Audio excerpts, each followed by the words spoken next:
Last week, we started a brand new series, and we called it Refined. So, and the idea is it's based on the longest recorded sermon by Jesus, the Sermon on the Mount. So there were 1,000 people in that place to listen to Jesus, but like I mentioned before, Jesus' focus was the 12 disciples. He wants to refine the 12 disciples so that they can do the teachings when they're done, right? They spent 3 years in the ministry with Jesus. And his goal was to introduce them to some life-changing condition that will ultimately give them the satisfaction and the opportunity to experience true happiness in this world. And this happiness is found in the very nature of the one who formed you in your mother's womb. All right. So the Bible tells us that the moment we find our true identity, which is only found in Christ, we become one with Him. We become one with Christ. And because he doesn't just invite you into this relationship to simply know the truth. Rather, He invites you to experience it and become a new person. You remember last week I shared to you guys, Paul wrote this in one of his letters to the Christians in Corinth. He said, therefore, if anyone is in Christ, he is a new creation. You see that used oil that I brought? Said that used one is gone. Now it's a brand new one. He is a new creation. The old has gone and the new has come. So the moment you surrender your life to Him, you become a new creation. Okay, the problem is that this world that we live in has a mold that calls us to conform into. And the problem with that is that mold clashes with what Jesus wants us to be, with what Jesus wants us to become. Okay? It contradicts it. Okay? So, the good news is that Jesus' teaching, when we read our Bible, when we study the Bible, Jesus' teaching creates an opposition to that mold and points us to the other way. But this direction, like I mentioned last week, will be as useless as a can of paint, unapplied paint. Okay? Like remember last week I said, how many of you guys buy a can of paint, buy all the tools, the brush and all that stuff, okay, and plan on painting your living room, and you get home and you put the can of paint right there by the wall and you look in the couch, this looks perfect. How many of you guys do that? No one does that, right? So because that kind of paint is useless if you don't apply it to the wall, right? So here's the thing. The victory is still on the doing rather on just merely hearing the word. It's on the doing, okay? And this is when the teaching of Jesus starts to take effect, okay? We become refined, okay? Refined as a human being, refined as parents, as mom or as a dad, refined as a worker, as an employee, refined as a brother and as a sister, So Paul gave us an instruction. He wrote the Christians in Rome, and he said this, do not conform any longer. He said, do not. So that means when he said this, it was already happening. The Christians in Rome are already conforming into the pattern of the world. But Paul says, do not conform any longer. He said, stop it. Okay? He said, do not conform any longer to the pattern of this world, but be transformed by the renewing of your mind. Then you will be able to test and approve what God's will is, His good, pleasing, and perfect will. So our message for today is entitled, Be Transformed and Find Comfort in God. Be transformed and find comfort in God. So last week we looked into the first Beatitudes in the Sermon on the Mount. And last week, remember, Jesus taught us to be dependent on Him, because we will never find our satisfaction apart from our Creator. Okay? And today we will discuss the second one, which is the Beatitude. Oh, the second Beatitude, which is when Jesus said this. Jesus said, "Blessed are those who mourn, for they will be comforted. Blessed are those who mourn, for they will be comforted. See, part of our journey in this earth that we live in is facing some troubles. And I'm not talking about I'm failing math kind of trouble, or I had a flat tire kind of trouble. Those are legit trouble, but that's not the trouble that I'm talking about. I'm talking about a trouble that's a life-changing trouble that will shake your faith to the core. That's the trouble I'm talking about. See, Jesus one night, it was the night before Jesus was crucified. He was having dinner with his disciples, and they eventually went to the garden, right? So, but during that time, he had to comfort his disciples. So, here's the reason. They've been with Jesus for 3 years, and these people had left their main source of income just to follow Jesus. Remember, Matthew is a tax collector. Jesus approached him and said, Matthew, come follow me. And he did. That was his source of income, being a tax collector, and he left that table and followed Jesus. Peter was a fisherman. Jesus said, Peter, come follow me. I will make you fisher of men.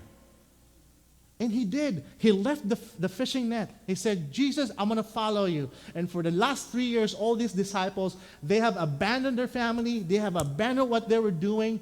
That's the source of income. And they start following Jesus. And now Jesus is coming to an end on his ministry. And the night before he was crucified, Jesus told the 12 disciples, said, in a little while, you will no longer see me. Right? And they're like, what do you mean you will no longer see me? You're the Messiah. That's why we followed you, Jesus. I thought the plan is that we will be together and you will be the king. That was what the Messiah means. Right? But Jesus said, no. I will be gone in a little while. But don't be alarmed. Okay? In a little while, you will see me again. And Jesus said, you ask whatever in my name, and my Father will give it to you. See, Jesus was trying to comfort his disciples, and after that, this is where Jesus said, after I told you those things, right? Said, I have told you these things so that in me you may have peace. Because in this world you will have trouble. But take heart, I have overcome the world.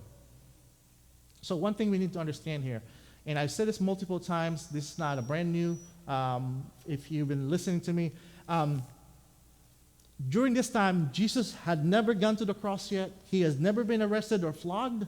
He has never been crucified to the cross. He had never been put into the grave and shut it with a big stone. He had never resurrected yet. This was the night before he was arrested. He got arrested. But Jesus already said, I have overcome the world.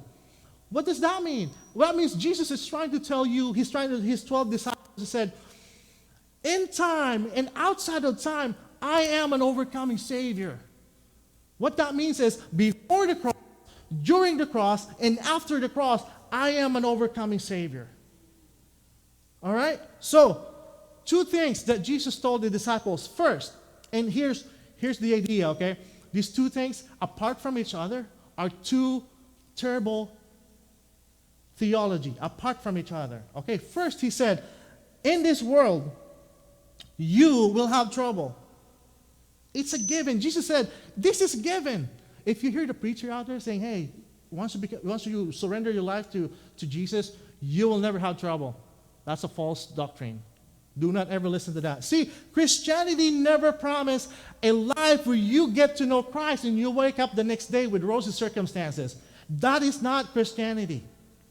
Okay? Jesus is even telling us that we are all going to a place where life hurts the most. Jesus said, it's coming.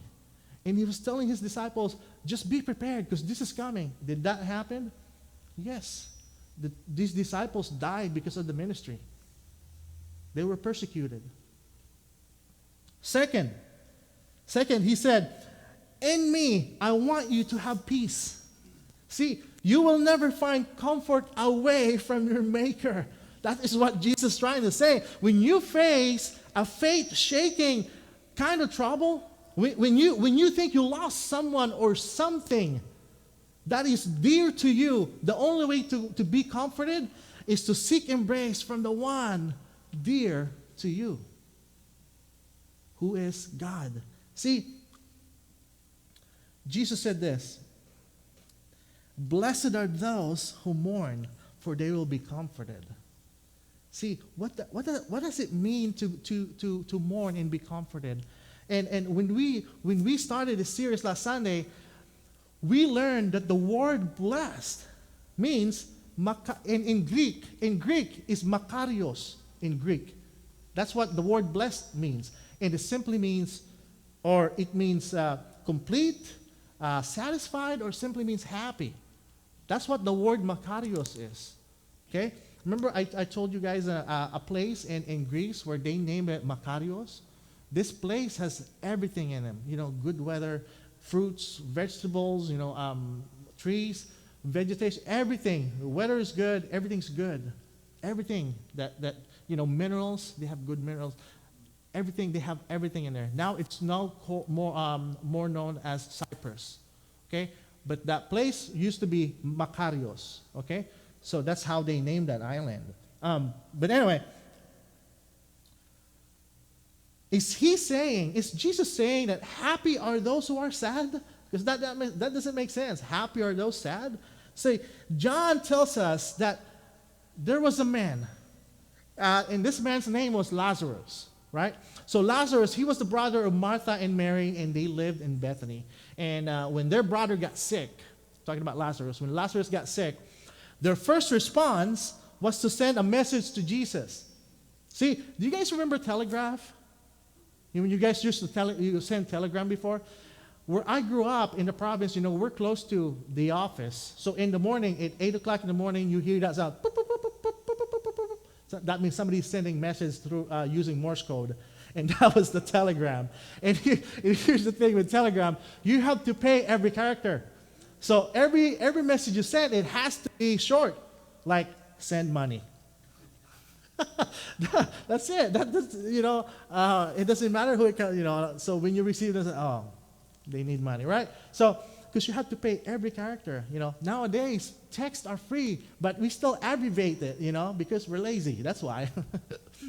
But anyway, my point is that during the time of Jesus, they didn't have telegram before. They didn't have text or cell phones. So the way for them to send a message is through a messenger. Somebody has to hop on a donkey or a camel and deliver the message. And look for that person wherever that person is. All right? So that's what Martha and Mary did. They hired a messenger and sent a message to Jesus. And the message says, "Lord, the one you love is sick." No mention of Lazarus. He said, "Lord, the one you love is sick." See, take note. Just like you and me, Lazarus, Martha, and Mary had a relationship with Jesus. It was a relationship built in love that Martha and Mary did not have to name who was sick. He just simply saying your love, the one you love is sick. Jesus already knew it was Lazarus. See, they had a relationship with Jesus, but they were subject to the trouble of this world. They were not exempted, just like you and me. Like what I was saying earlier, not because you're a Christian now, right? That the trouble in this world will be limited.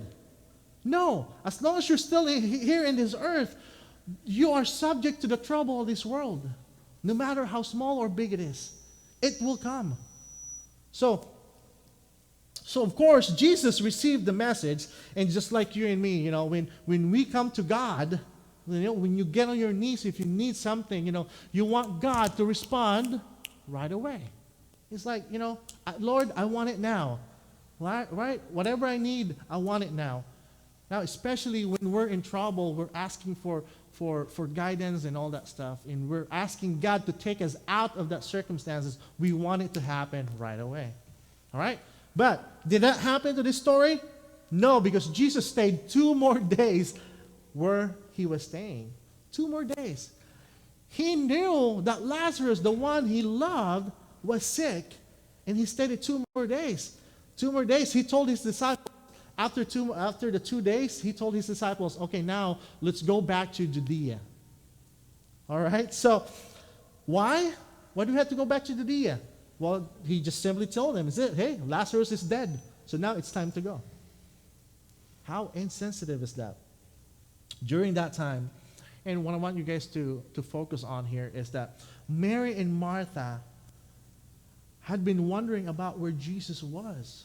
You know, because they've sent a message. They probably thought, hey, the messenger came back, and we know that Jesus received the message. But where is he? You know, where is Jesus? Mary and Martha had to watch their brother die from being sick to being dead. From being lying in bed to breathless.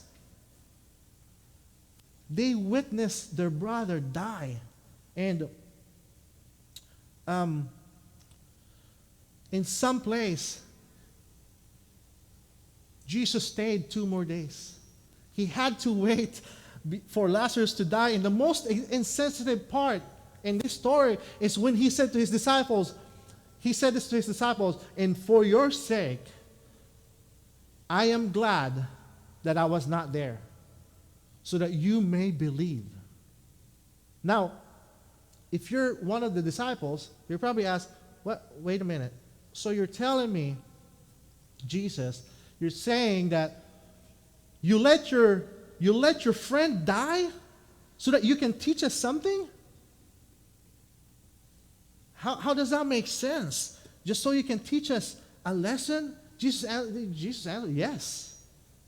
You know, you'll ask, you let Martha and Mary go through this painful experience just so you can teach us a lesson? For what reason? Just for this, so that you can tell us that we should believe? To which Jesus would have said, yes. See, one thing we need to remember is that when we go through trouble in this world, in this earth, when we face a difficult circumstance, is that God will always have a purpose for that circumstances. And his purpose will always prevail. So Jesus arrived in Bethany, and both Mary and Martha had the same response, okay, to the pain they were going through. They both said this to Jesus. He said, "Lord, if you had been here, my brother would have or would not have died." Both of them, they said that. They're pretty much telling Jesus, if you have listened to our message, okay, you would have been here on time, and we my brother would have not died. We would have not went through that difficult situation, that painful experience. But you let us went through it. So, this is the part where John presented a different Jesus. And whether it's his humanity or his divinity, for me, it doesn't matter. Okay? But because I believe that, and all I can tell you right now is that the one who formed you in your mother's womb, who loves you so much, and he knows what you're going through. Okay? So, in that story, John wrote this. He said, when Jesus saw her weeping, he's talking about Martha and Mary, and the Jews who had come along with her also weeping, he was deeply moved in spirit and troubled. "Where have you laid him?" he asked. "Come and see, Lord," they replied, and Jesus wept. Ate Lourdes always have a memory verse. If you don't have a memory verse, you can say it with me. John 11:35. Jesus wept. Okay, Jesus wept. It's found in the book of John, chapter 11, verse 35. It's the shortest verse in the Bible, but yet it was so personal. It was so significant in this relationship we have with God. Why? Because here we know that God knows what we're going through. He can feel your pain. He can feel the trouble that you're going through. So when we ask God something and we don't hear nothing, and we don't hear anything, I want all of us to know and be assured with this. Just like Martha and Mary, they didn't hear yes, they didn't hear no, they heard nothing. Okay? But God is deeply moved with what you're going through. I want you guys to remember that. Okay? He knows that it's difficult. He knows that what you're going through is something difficult. But His promise is not that He will take you out of that circumstances. His promise is that I will be with you. The same promise He gave to Moses. See, an amazing story in the Old Testament. It tells us about King Nebuchadnezzar. How many of you guys have read about that part of the Bible? King Nebuchadnezzar. He issued a decree. So what happened is he had made a golden image. Imahe. It's a golden image. And he said that whenever you hear the trumpet sound or the horn sound or any instrument sound, you are to bow down and worship this image. Wherever you are to bow down and worship this image, right? So, 3 of the Jews did not pay attention to that decree. How many of you guys know their name? Meshach, Shadrach, Meshach, and Abednego. All right? Those are the 3 Jews that didn't listen to or didn't pay attention to the decree. Of course, the king was furious. He was furious. He said he asked this man to be brought to him. He was mad. The king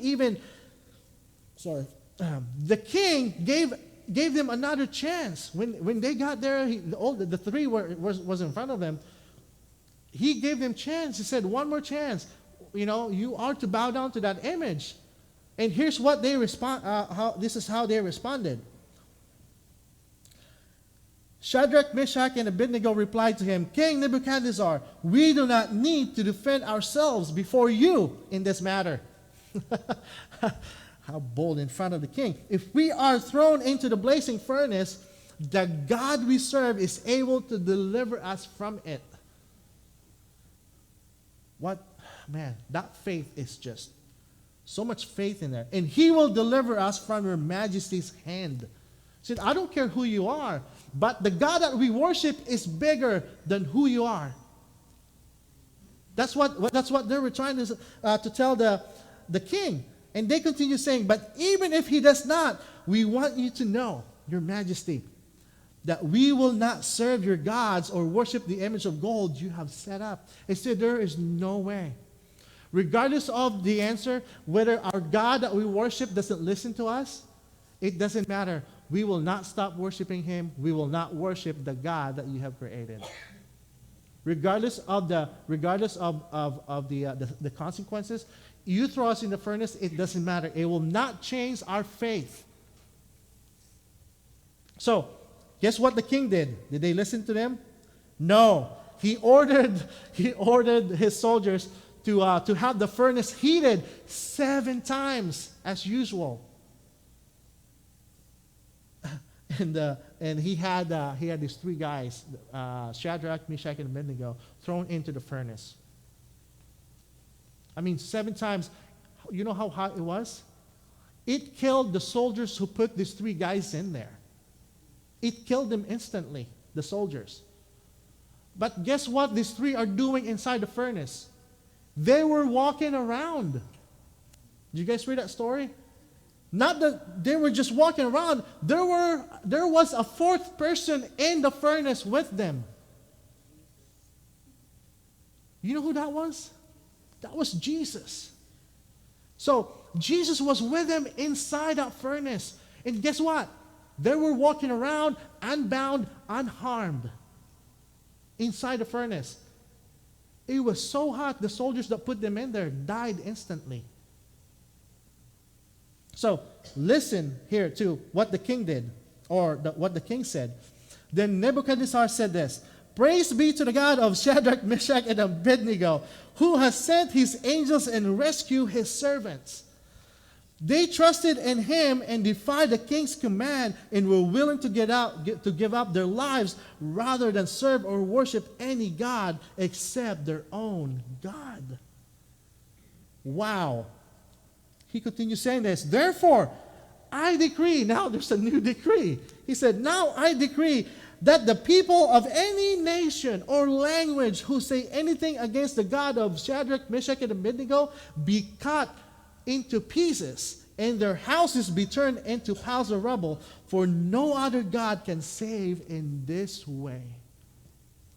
See, the God that we worship, he's the God of miracle, and is powerful than any power of this world, powerful than any human power that was created in this world.